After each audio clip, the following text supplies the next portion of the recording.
Hi guys, let's wait a couple minutes.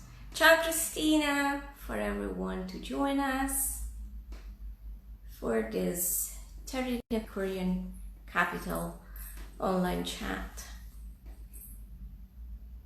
We are waiting for Cynthia, whatever it's. Hello guys. Ooh, ciao Cynthia, let me add you. Okay.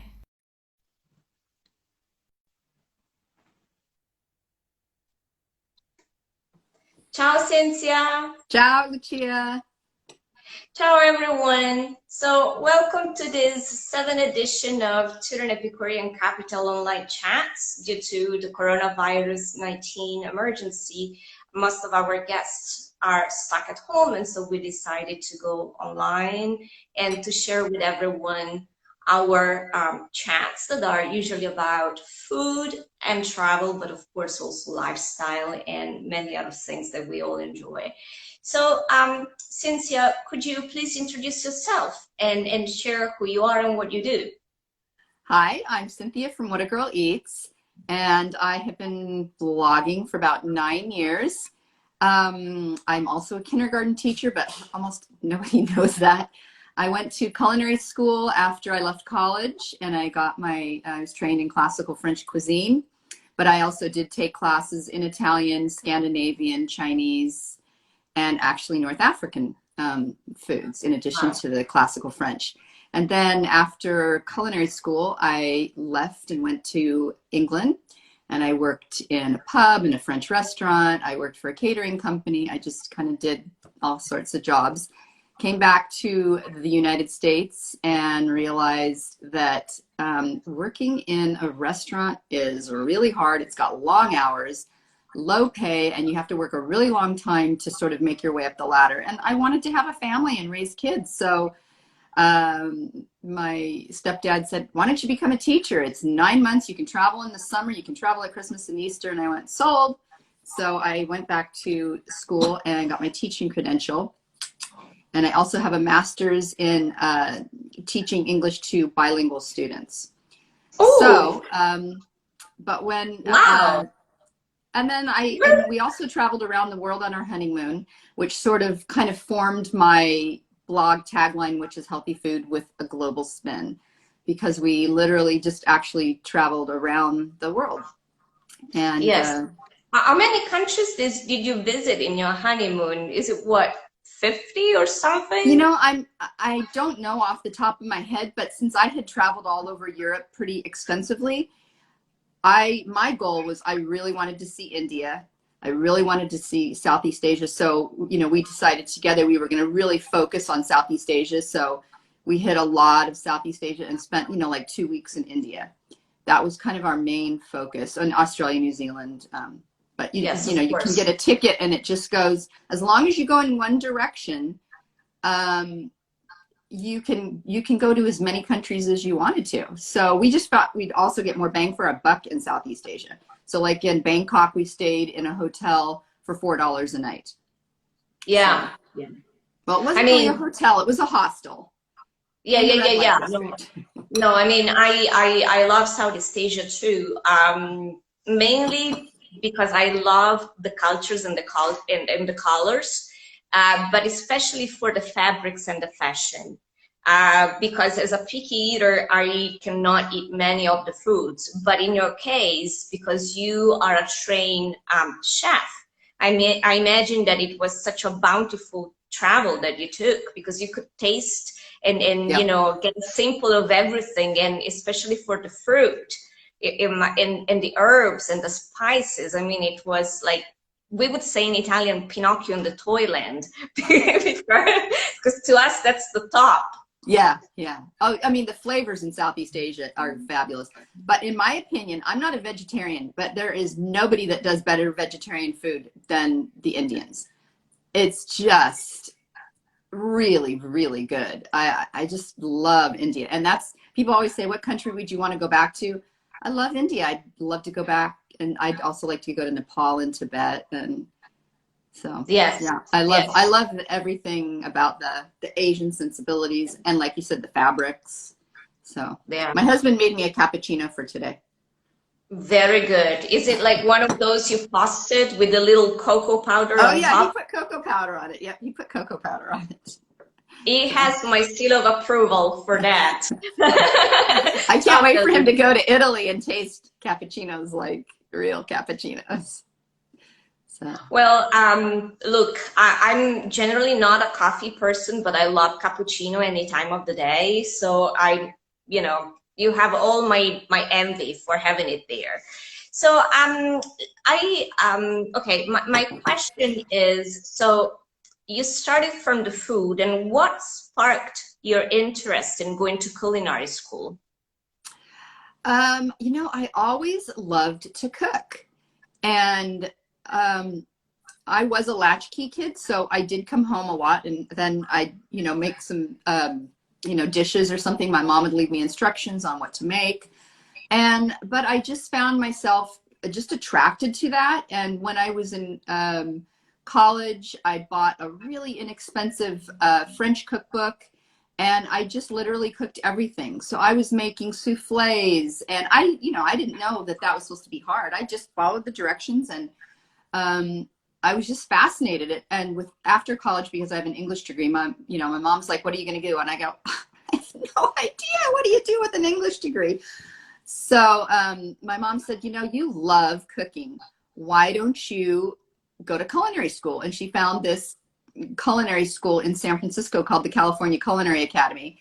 And it was a 16-month program. So it was hardcore. It wasn't like a community college 3-month Mm-hmm. program. It was I don't 8 hours a day. When you were a freshman, your shift was like from I don't know, 2 to 8, 2 to 10, and your morning shift was if you were a sophomore or above. But it was 16 months, and it was 8 hours a day, and it was very concentrated. And we had to learn all aspects of food. So in addition to pastry and baking and garde-manger, we had to learn how to the front of the house. We had to do wine. I had one semester where it was food and wine pairing and wine tasting and specialty wines, and we'd go to Napa. And this is, in the early 80s, we'd go to Napa, and that was our class. We'd sit and drink wine and talk about it and learn about it. So it was a pretty extensive, course. And I did use it. And I think my dad was kind of disappointed. It's like, well, aren't you going to become a chef? I said, no, I don't want to become a chef. But the knowledge that I have forms all of my cooking. So I literally don't have to think, like at 6 o'clock, I'll be like, oh yeah, dinner's in an hour. I can actually just think of what's in my know. refrigerator, and I can come up with something. I'm not really a planner. So I'll just ask my husband, what do you feel like for dinner? And he'll say, you know what? I feel like a stir fry. So I'll go, okay. I just kind of work from that point of view. But why I started my blog was because a lot of my girlfriends didn't work full time. And here I was working full time. And, I'd come home from school at 4 o'clock, and I'd be tired like we all are. And Mm-hmm. we never, ever ate out. For me, eating out was always more work, because eating out required that I would have to change my clothes, and then we'd have to get the kids together, and we'd go to a restaurant, and then we'd have to wait in line. And then invariably, always, I would be disappointed. I'm like, we just dropped $100 on something I literally could have made at home for 20, and we could have had and a bottle of wine. So my girlfriends were like, oh, well, that's easy for you to say because you went to culinary school. I said, it's not that hard. It isn't that hard. You just get some chicken and you dice it up and you put some whatever. So I actually started my blog. Now we call it a website. I started my blog because I thought, look, I'm going to start writing these recipes down, because they'd say, well, how do you make that? I'd write it down, and I just started, and literally probably, 5 people were accessing my recipes. But I also did it because I thought it would be a really good way to keep the recipes that I made for my family. And then my girls would be like, after they went off to college or off on their own, they'd say, well, how do you make that? And they still do that. My daughter lives on her own.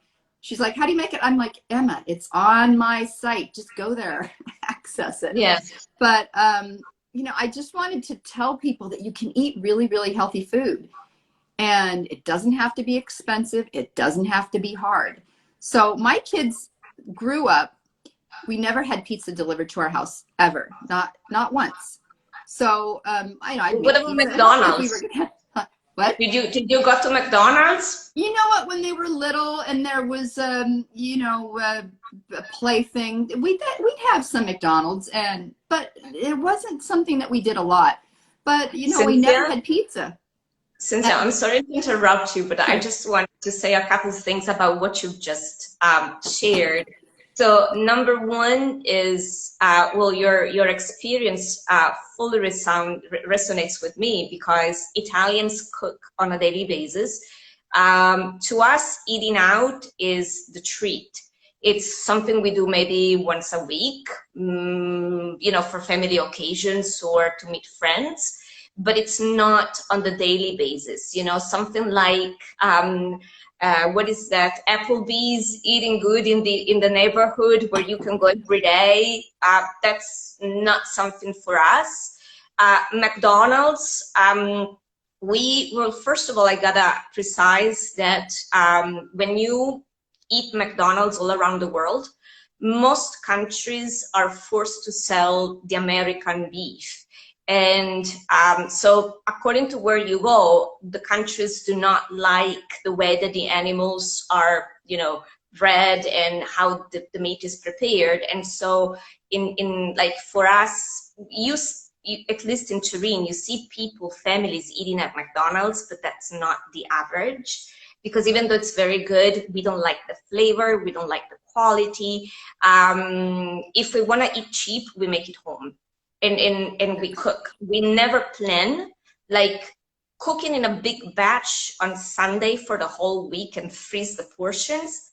It's something that Italians are just not able to do. It's too much planning, and we like improvisation. We like, just like you do with your husband, we like to come back home and come up, you know, like feeling like eating rice or feeling like eating pasta or something. Obviously, if it's something that takes longer, we have to plan it, because if we work, we have no time, right? To bake or to prepare a sauce that requires 6 hours of simmering, we cannot do it. But I totally share your experience, because also with the concept that you had to collect your recipes to leave them to your daughters, because my generations of Italians, and I would say even my mother's generation, so I'm talking about the baby boomers, okay? To us, like the first sign of being wealthy is when you do not need to cook. And an interesting thing that relates to what you've been posting on your IG about your kitchen renovation. And you will be surprised to see how, I would say, at least in the old houses, old from the 20s and the 50s, you know, not from the 70s, because from the 70s there's a new detail. Those apartments that we have in Italy, they have a teeny tiny kitchen because people didn't live in the kitchen. Can you believe it? The kitchen was for the maid. Wow. So, and in the 70s, we have the kitchenette, which is a health hazard, if you think about it, because it's like a cube where basically if you open the oven, then you cannot wash the dishes, because it's, I don't know, like 1.5 meters per 1.5 meters. It's just like if you cook, it's the suicide of the cooking. So, so it's so interesting. And it's nice. So in my case, if I want to cook my aunt's cake, the one that she baked me when I was in kindergarten, she has no blog and I cannot make it. So I'm in that constant search for that recipe, that it's a basic recipe, but it's Ask not. Christina. Ask Christina. Yeah. She can help you find it. Yeah, but it's a torta margherita, so it's a common cake in Italy, so it's a common recipe. But my aunt was twisting it because she wasn't measuring the ingredients, and that changes a lot. So, but anyway, and I gotta say, just like you, I learned cooking when I was in the US. because I was missing the flavor. So you were curious. In my case, it was a different search, but it was the same thing that sparked my interest. Even though I'm a picky eater, but still I wanted to make lasagna, I wanted to make, I don't know, to bake focaccia, for example, because I couldn't buy it anymore. My bakery in Italy retired. So, even to these days, it's either my own focaccia or I'm not going to buy another one because I don't like, the others are so short and I like it very thick and soft. So, but anyway, so was cooking also something that you were teaching to your girls when they were Yeah. growing up?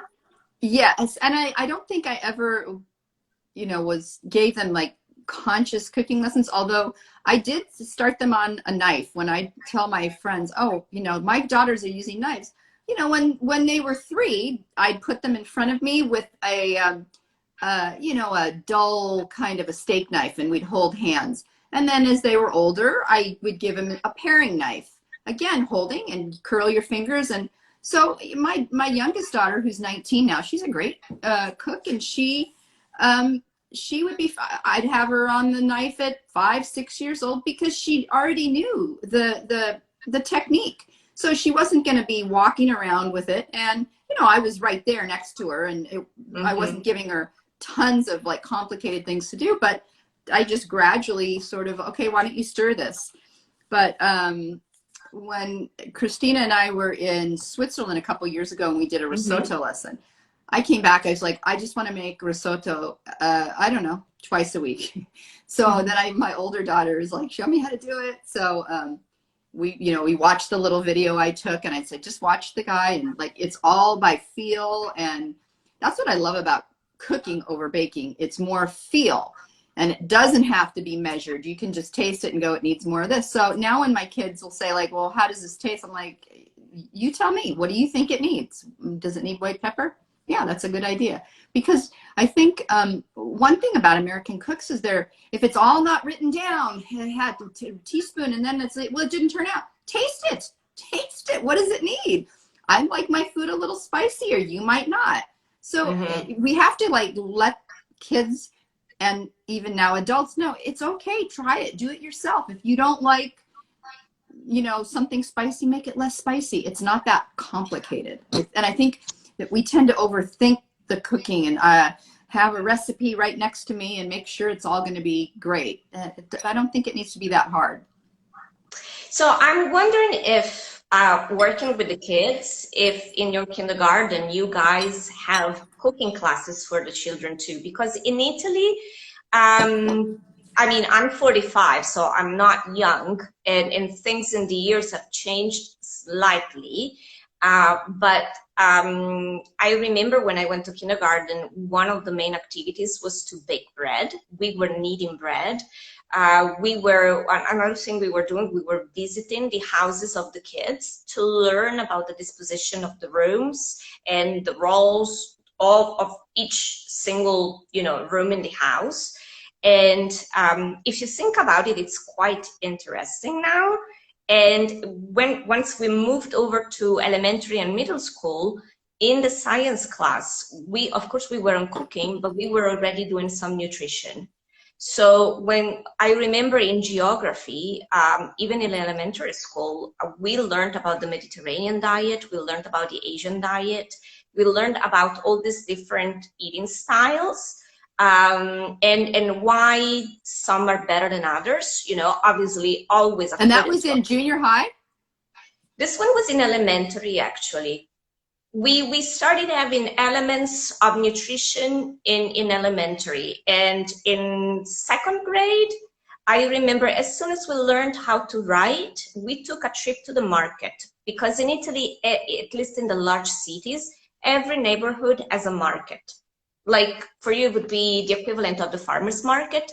For us, the food you can buy at the market is, I would say, natural, not necessarily organic, because we are so strong in our organic regulation.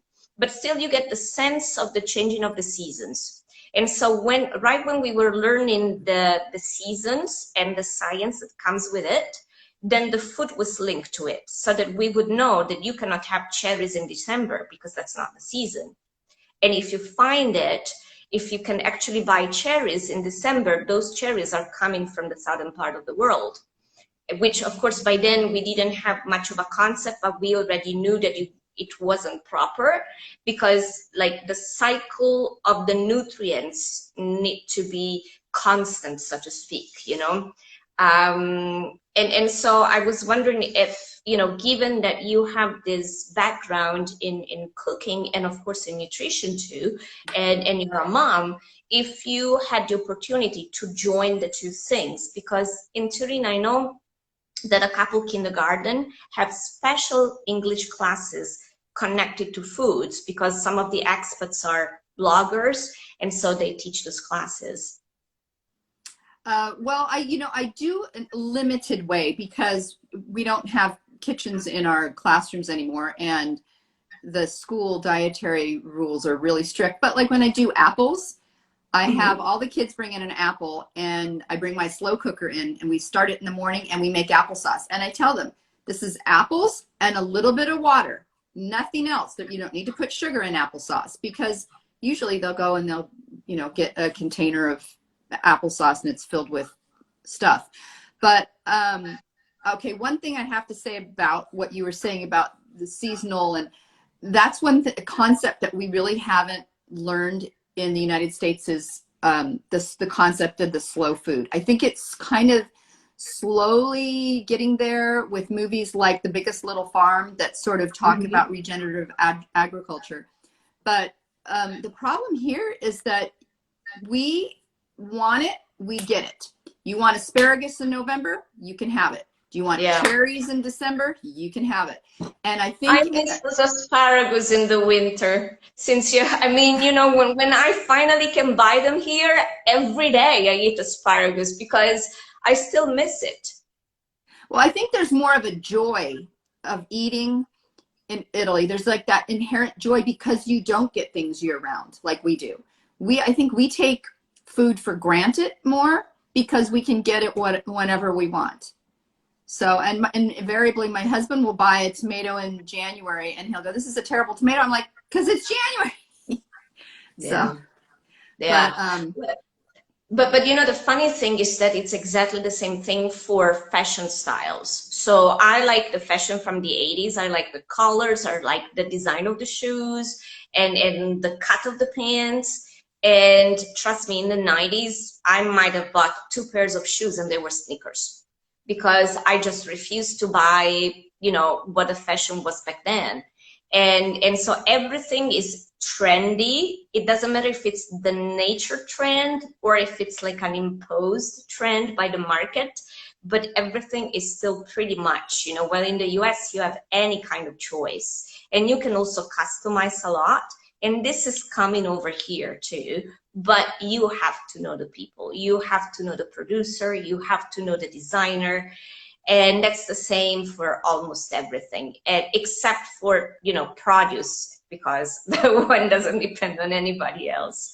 So another question that I had for you is, well, for food, you could study that. For kindergarten and being, you know, a teacher, you could go through the training. And in a way, I have the same background as you have, because my university degree is in foreign languages, but my major was North American Studies with a deep specialization within it in Native American Studies. So to me, everything that is happening right now in the US and in Canada too is highly interesting, because that's, you know, what my main interest has always been in. But then I moved to the US and I got trained as a teacher of Italian for non-Italian speakers. So it's a similar thing, you know. But then in your case, when you open up the blog, okay, you could read and you could write and you could cook. But what about the photography? How that part went? Yeah, you know, I do the best I can. I just because you do amazing, you take amazing pictures. So that's why I was wondering. No, I just, you know, picked up the camera and I watched things on YouTube and I read books and, you know, I tried to study with everything. just to see if I could, learn how to do it. The hardest thing for me was the tech part, because I didn't even know what the heck I was doing. I didn't even know what a copy and paste was in, 2011. Somebody showed me how to set it up, and now I'll go in the back and I'll code the HTML, and my husband's like, wow. I go, I know, this is not something I signed up for. But, Yeah. but you know what I Yeah. wanted to ask you? Yeah, go ahead. Is, Christina told me, you've got to go to Turin. Turin is amazing. Turin, Turin, Turin. So she was the one who really encouraged me to, she's like, you can't believe this city. So, I mean, I've been to Rome, I've been to Florence, I've been to Venice. And, and of course, since then I've been to a lot of other cities in Northern Italy. But I was just so shocked, impressed, amazed by Turin. I wanted you to maybe tell everybody, like, what's your favorite part of Turin, and just give us a little more flavor of Turin. Okay. And Well, why you're so flavor. passionate. Well, okay. You have to understand that when I left following a dream, and because, like many people, I felt trapped, because Turin can be very, I don't want to say stagnant, but in its conservatism, uh, usually it doesn't change with a very quick pace. And this is just the surface that I realized once I left. So I left with this image of a city that was like an old lady that was kind of dull, that apparently didn't have any interest. And then as soon as I moved to West Lafayette, Indiana, and I found myself in the wasteland, I realized that there was a lot more going on. And surprisingly, those were the years where the city actually knew a renaissance, because in 2006 we had the Winter Olympic Games. And around those years, I can't remember exactly because I wasn't living here, but we had a city council that was very vibrant. And there was particularly one guy who was in love with the city, and he decided to create a lot of festivals. And so that's how we got the Chocolate Fest. And I had never connected the chocolate production and my inner chocolate cravings with the city, the history, and the region. To me, Nutella was what my grandma fed me when I was coming home from kindergarten or elementary school. And as I was teaching Italian, the first day of every class, any level, I would pick up the book, I would open the map, and I would say, I'm from Turin, Italy. And then I wanted them to picture it without ever having been there. And the two things that I remember I was telling them was, that's the area of Nutella and Asti Spumante. And then they went and bought those products because they wanted to taste the flavor. So this is the surface, like the tip of the iceberg. We are a place of chocolate and high quality wines. It's not just good wines, it's super high quality wines. It's not a minor detail. It's something, I mean, I'm not a wine drinker. I prefer Coke, honestly, but I gotta yeah. Like in the summer, if I'm going out to, and like especially in the afternoon, what I have is something that is very French. It's a drink made of cold water and mint syrup, because it's one of the staple flavors of the city, together with the chocolate and the wine. But to be back in the city, one thing that struck me when I was coming back twice a year, in the summer and in the for Christmas in the winter, was the elegance of the city. We are not like Florence. We are totally not like Venice, and much less like Rome. Turin strikes you because it's silent. It's almost like Switzerland. I would say it's the Switzerland of Italy in a way, but it's very much Italian. You recognize us because of our demeanor, our lifestyle, what we wear. It's an elegance that on the one hand is conservative because we like to wear just a couple colors. I mean, the others, of course, because I like many colors, as you can tell. But it's a steampunk elegance. There's always one detail that it's out of the ordinary. So the old doll lady that I had imagined in my mind when I left was actually somebody who had a very wild life. And this it's reflected in the city. So we are crossed by a river. And along the two banks, you can cycle, you can walk, there are parks. It's a very, very green city. We have many, many parks. We are surrounded by the hills, and during the COVID-19, all of the wildlife came over to the city from the hills. Wow. We have tons of churches, and each one is a Baroque gem. Now, the Baroque is the period that came after, if you've seen the movie Marie Antoinette, that's almost that kind of style that you can also find it in Rome and in Cuba, but we have it twisted to our local rigor. So we have red bricks building, and then the facade is never flat. It's always moving with scallop shells. So you have to keep your nose constantly up when you walk because you don't want to miss any of those details. The details, the tiny things are really what make our nature, our local character. So these are buildings from the 18th centuries, large and open piazzas like you wouldn't expect to see. Just those piazzas are amazing. Yeah, and if you remember, we have 3 connected piazzas that start in Piazza Castello with the 2 royal palaces, not 1, but 2, one for the king and one for the queen. And then we have Piazza San Carlo that we call our living room. So we had this local writer who wrote Torino Casa Mia, Turin is my home, where basically he described the city like an apartment, and each area of the city is like an apartment. So you have the kitchen is the Porta Palazzo Market, and then you have the living room is Piazza San Carlo. And you still have cannonballs in the facades. So you can be sitting in this huge square where we had like the jazz festival or the classical music festival open for free. Imagine the bounty that we had. And you would look up and you would see still one of those cannonballs from the 18th century. Many of the local shops still keep the same decor, the pharmacies. Like I remember, like back in the US, I really loved going to Walgreens because you have so many products you can buy, but those are more like, you know, I don't want to say grocery stores, but like drug stores, right? For us, the pharmacy is a small boutique with a crystal chandelier.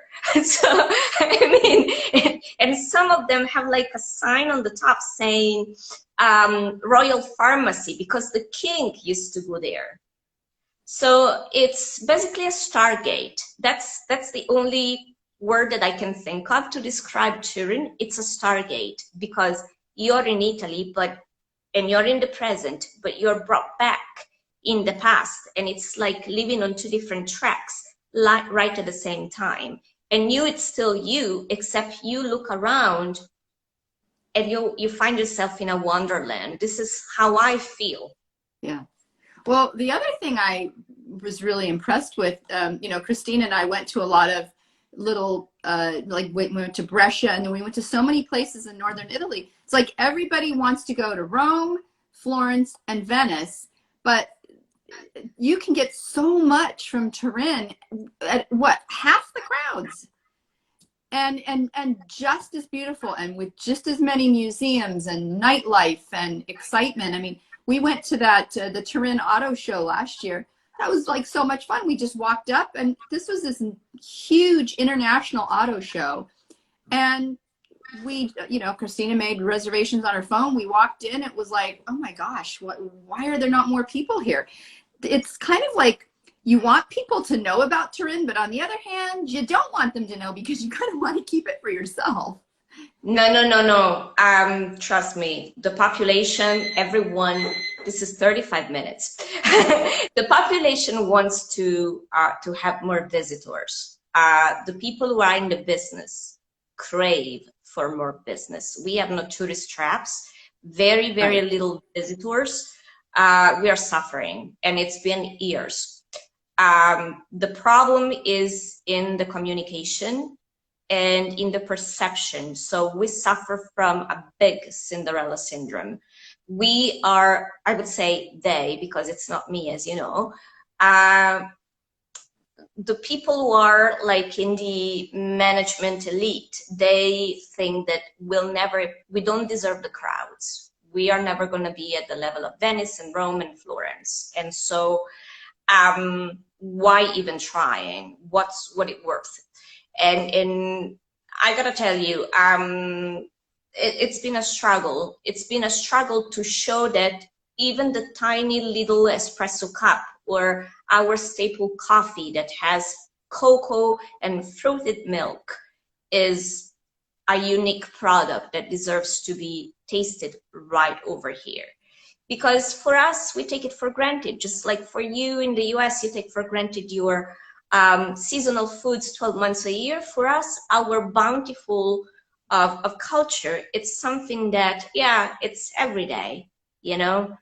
It's been hard to also to educate, to go back to what you were saying about the technology. In 2006, the city was rebranded. So internationally, I would say, since maybe we had the birth of the Savoy dynasty, because we've always had many international commercial relationships. Everybody has known Turin as Turin. So the spelling that you have in English, it's been the same in French, in German, in Spanish, because that's how it worked. And in 2006, with the Olympic Games, somebody thought, why should it be Turin in English? Why can it be Torino? Except that if you don't speak Italian, you do not know how to spell it. If you do not know how to spell it, you cannot Google it. And this doesn't help. So half of the businesses, so all the businesses that are really working with non-Italians, they kept Turin, like me. And those who are just working with the Italian public, they just kept Torino, and the two worlds are not connected, and it's just a big pity because we are all losing something. Mm-hmm. And so then what would you say the signature dish of Turin is? Like, if somebody were to come to Turin, what would you recommend that they eat? 3 things. Agnolottini del Plin. These are teeny tiny raviolis filled with meat. They are so tiny that they are pinched. So this is the Plin part. Or the 40 yolk tagliarin, that these are like linguine, but they are handmade. Or a risotto, because we are the top rice producer in Europe. And so risotto is our staple food. So you see, then again, you see how rich. Think about pasta made with 40 yolks. We had that. I mean, we had that at the in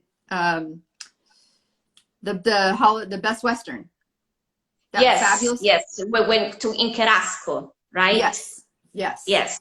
So when you came for the wine tour, yes, because then again, we have, like in our Stargate, we've always had 2 realities. We had the aristocracy, because this is where the Kingdom of Italy was born.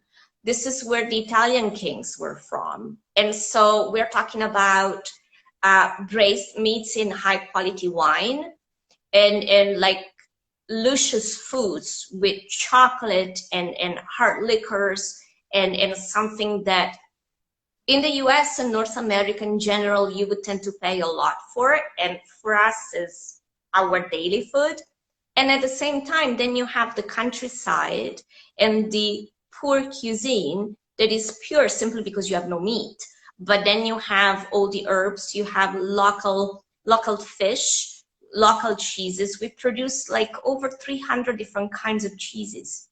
So this is a small version of France in a way within Italy. So and the two worlds meet at the table.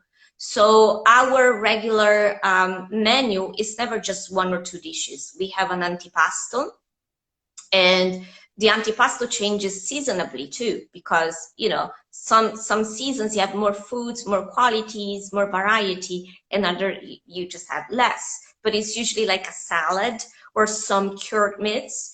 And if you know prosciutto in Italy is a synonym for San Daniele, that is produced in the northeast, or prosciutto di Parma. The difference is that one of the two is a little bit more savory than the other one. But here in Piedmont, we have our own that is being regulated at the Italian government level, and it's prosciutto di Cuneo, because Cuneo is one of our cities. And even just a couple slices of those rolled on a grissini breadstick, that's already royal.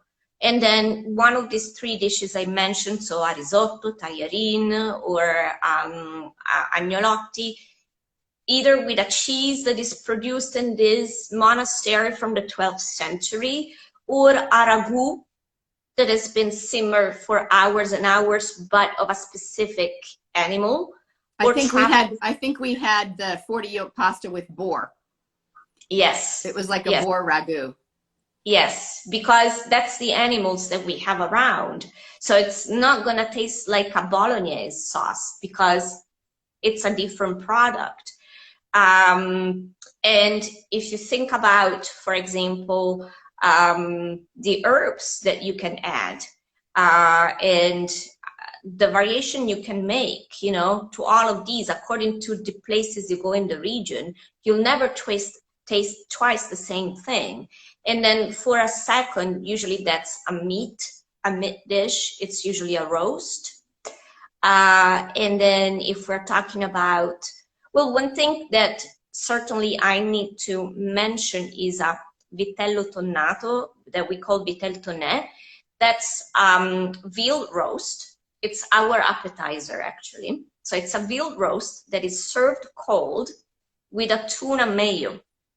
So imagine the preparation to get the veal, and I gotta precise that the veal is not a baby veal, it's a teenage veal, because we do not kill and cook the babies, but we let them grow a little bit at least, traditionally, I mean. And then you get the sense, because it's a slow cooking method, and it's also a slow serving food. Do they chill that overnight? Yeah. And it's a summer food too, because it's not hot. So when, it's like 85 degrees outside, it's very pleasant to have something chilled, right? Compared to the roast that is being braised in the wine. And then chocolate, anything possible made with chocolate. Chocolate and hard liquor, chocolate and cherries, chocolate and peaches. The wine countries, we have many areas. So we have many wine districts, but the wine districts are not just for wine, are also for hazelnut groves that we use together with the chocolate. So the chocolate is never a full chocolate only product. It's also a mix of other ingredients. And orchards. You wouldn't believe, like the top 3 slow food areas like you visited when you came over, so Langhe, Roero, and Monferrato, they are mainly known for the wine. Those are UNESCO district, but all of them, they also have the hazelnut groves and the orchards. This is a synonym of the agricultural production too. So gotta tell you, it's not a boring place for food here, as you know. But what you described as far as Italian food is something that I wish that Americans would sort of pick up on. It just doesn't need to be complicated. Go to the deli and get some beautiful prosciutto or some fabulous cheese and make a risotto. It's just not that hard, and it's so much healthier and fresher, and it doesn't, even though it might seem expensive when you're buying prosciutto. Nobody goes in and buys a pound of prosciutto. You buy No. a quarter a pound of paper thin sliced prosciutto, and you get, you know, it's like, it's a lot of bang for your buck. And again, it's cheaper than eating out. And I just wish that people, and I, you know, I think maybe with COVID, with so many people not being able to go to restaurants, there was just that craziness of everyone wanting to learn how to cook. And I'm like, yeah, we haven't really cooked any more than we usually do, because I always cook at home. So it wasn't like hard for me, other than, you know, sometimes getting supplies. But, you know, I like cooking at home. I just find it's easier and healthier, and it's less expensive. But, you know, that's, and, you Absolutely. know, Italians don't go around going, this is organic and this is this, because your food doesn't need labels, because it doesn't have labels. Whereas we're always like, well, this is good for that and this is good for that. Well, that's because Well, we have so heavily labeled food. But in Italy, they're just like, what? It's just food. Well, let me tell you this. I follow this account on Instagram. It's called Flav City. And this guy basically goes to the, you know, all these grocery shops in the US, and he's big in keto and paleo and whatever other diet. And so what he shows is the good products, in his opinion, with the right ingredients on the label. And I once I was really, I don't want to say shocked, but I felt stung a little bit, because it was about gelato. And I love gelato. I love Haagen-Dazs, for example. So I'm not a very strict gelato person. I like ice cream. I use the two words interchangeably. As long as it's good to the palate and it feels good, I like it. However, he mentioned that that particular kind was containing not regular sugar, but stevia. And I remember when I went to the grocery shop over here to find Coca-Cola with stevia that had the green tap on top and a nice green leaf in the label. And I wonder, what is that? Because instinctively I knew that it wasn't natural. And so I Googled it, and I read that the European Union had forbidden it for many, many years because it causes cancer. And then the lobby pushed it, and now finally we have it too.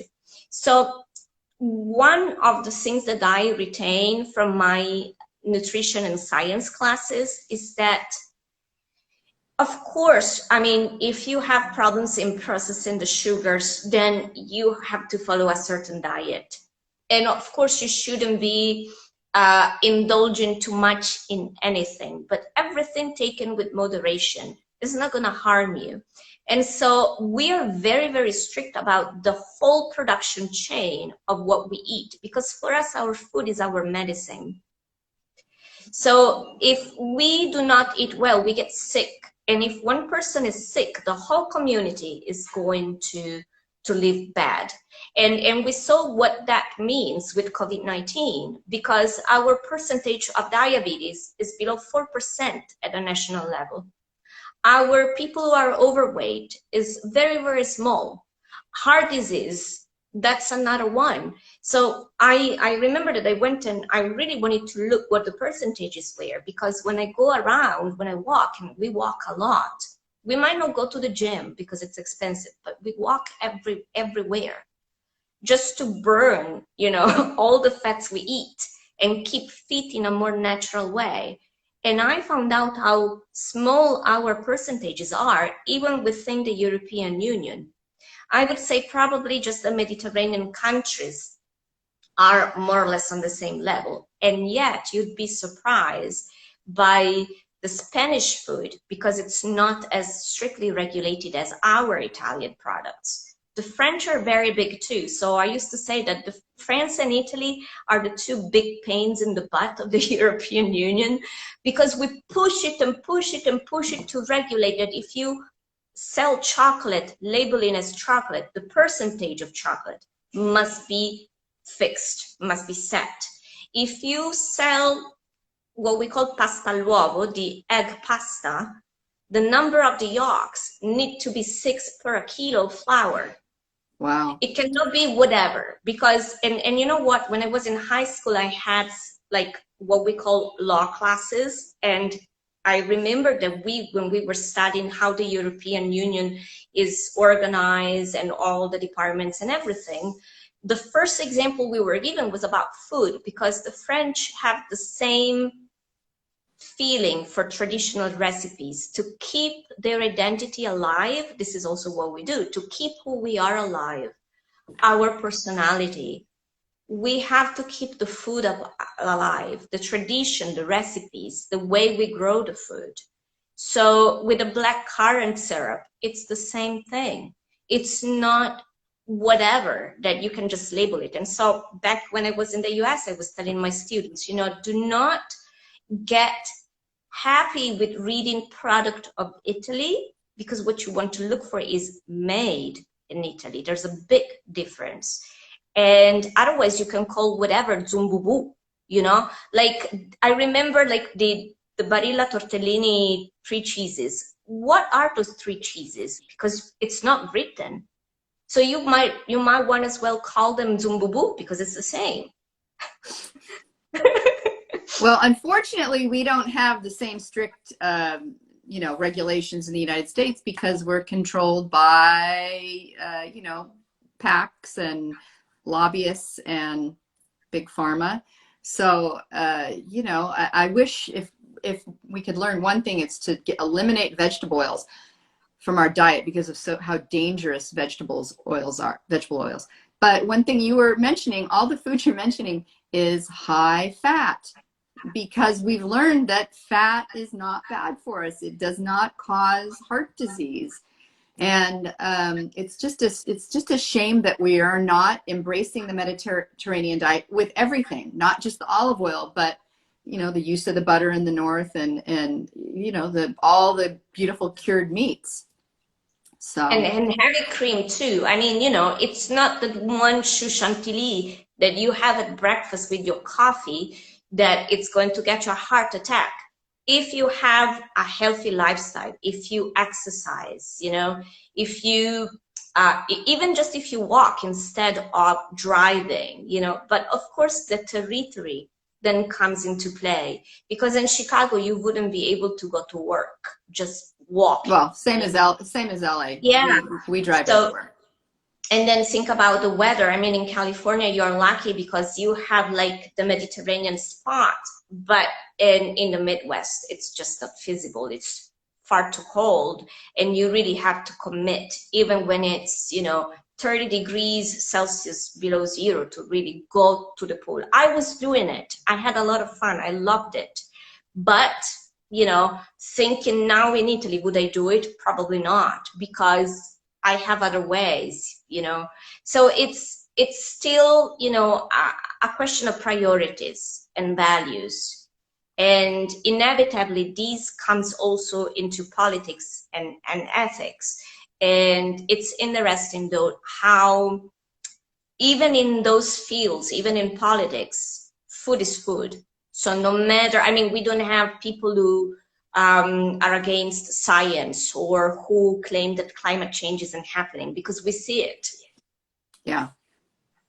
So it's just, what you leave. So the land is shaping your mind, your eyes, your taste, and the way you live. Yeah. So much, right? Yeah, and I can't wait to come back to Turin next year. Yes, so next year is going to be the year, and next year I've already taken notes because I have had some requests, and so the little pastries are going to be in our menus. A gelato walk is going to be in our menu too, and then the parade, like I've been posting the pictures, hopefully next year it's going to resume.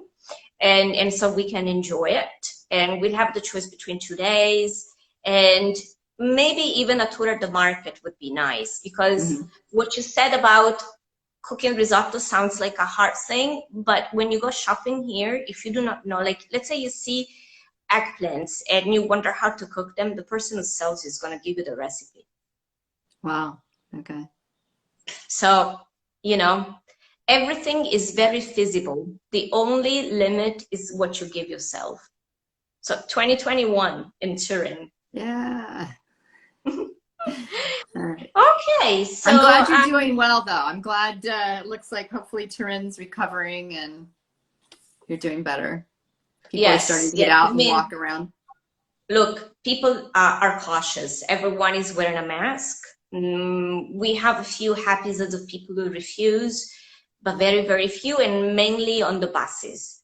Like, especially the people who are at risk, like the elderlies, you always see them fully masked.